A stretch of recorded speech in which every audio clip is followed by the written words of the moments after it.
obviously played in Europe a lot as a player. Is that always been an ambition of yours to manage in Europe?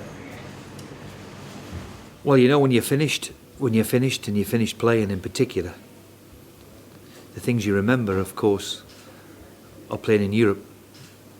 The great nights in Europe.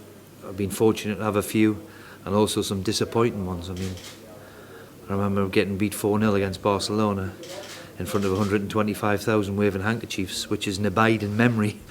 And we got stuffed 4-0, as I said, but it's just a wonderful experience for us all to enjoy the road. And as I said to you, the experiences that you face,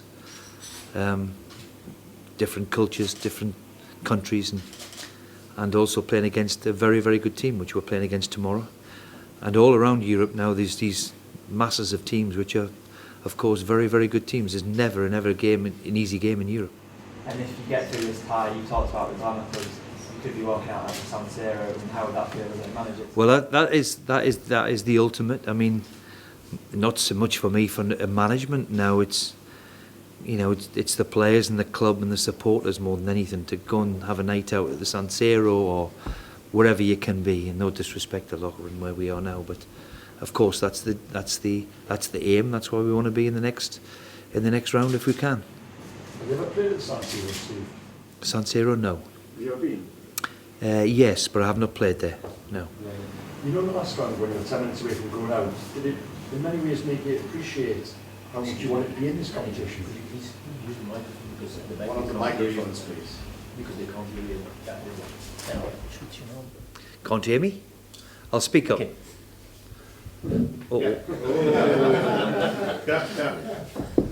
Is that better? No, it's okay. I'll speak up, don't worry. Do we appreciate it? When you were so close to going I didn't. At the time, you don't think about going out. Was the time you're thinking, how do we get an equaliser? And we were closer. It just shows you how difficult it was. But I was under no illusion. We were still in the middle of pre-season. Thankfully, the 2 games in Europe have stood us in good stead for the league campaign, which we got a good result the weekend, and we will be better.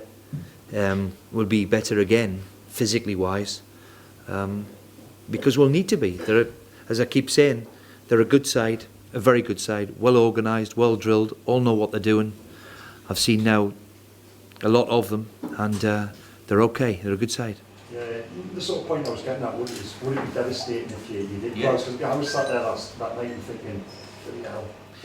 Yeah, we're going to go out with a damn squib of all the excitement and everything that surrounds everybody. Of course, the worst thing what could have happened to us is that we go to the first hurdle, and it's been done before.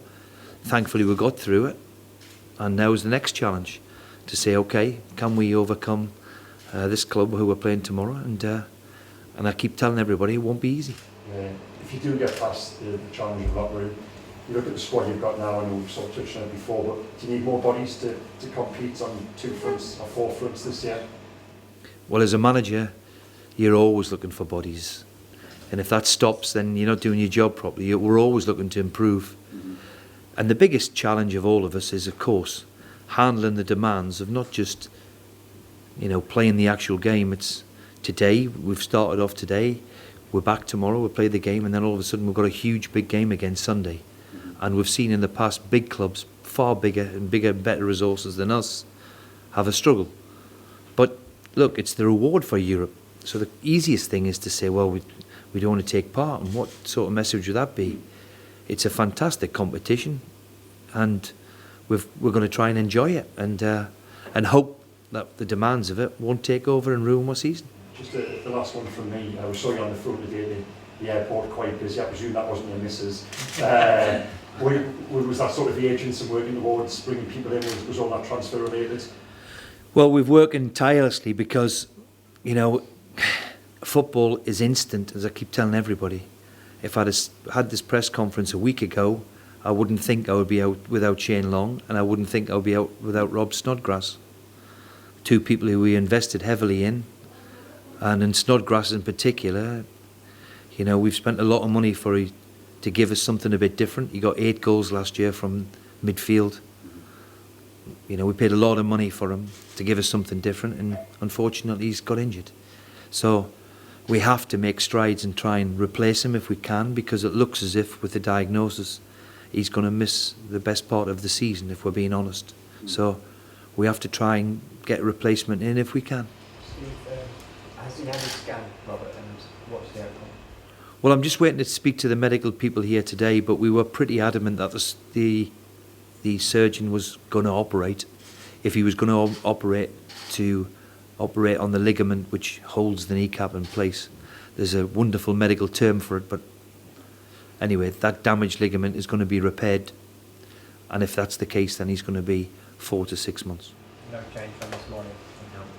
Steve, tactically, how, without wanting to give too much away, how do you approach this? Given that your players haven't perhaps got as much European experience, two-legged ties, away goals, and all that sort of thing. Well, we haven't, but we've got a bit of experience in there. We've got little bit of knowledge. At the end of the day, we've got to approach it like we approach QPR on Saturday. We're away from home. You've got to be a bit patient, especially playing in Europe. I think that's the key to playing in Europe. In my experiences with it, you can think you're going along very, very nicely, and then all of a sudden the roof caves in. I keep using that comment because it's true. You think you're going along nice, the game, there's nothing in the game, and then all of a sudden you find yourself a goal down and it all changes. So I think patience is the name of the game, and the two legs, and not to get anxious, but to score would be terrific. If you score away from home, it's a huge advantage.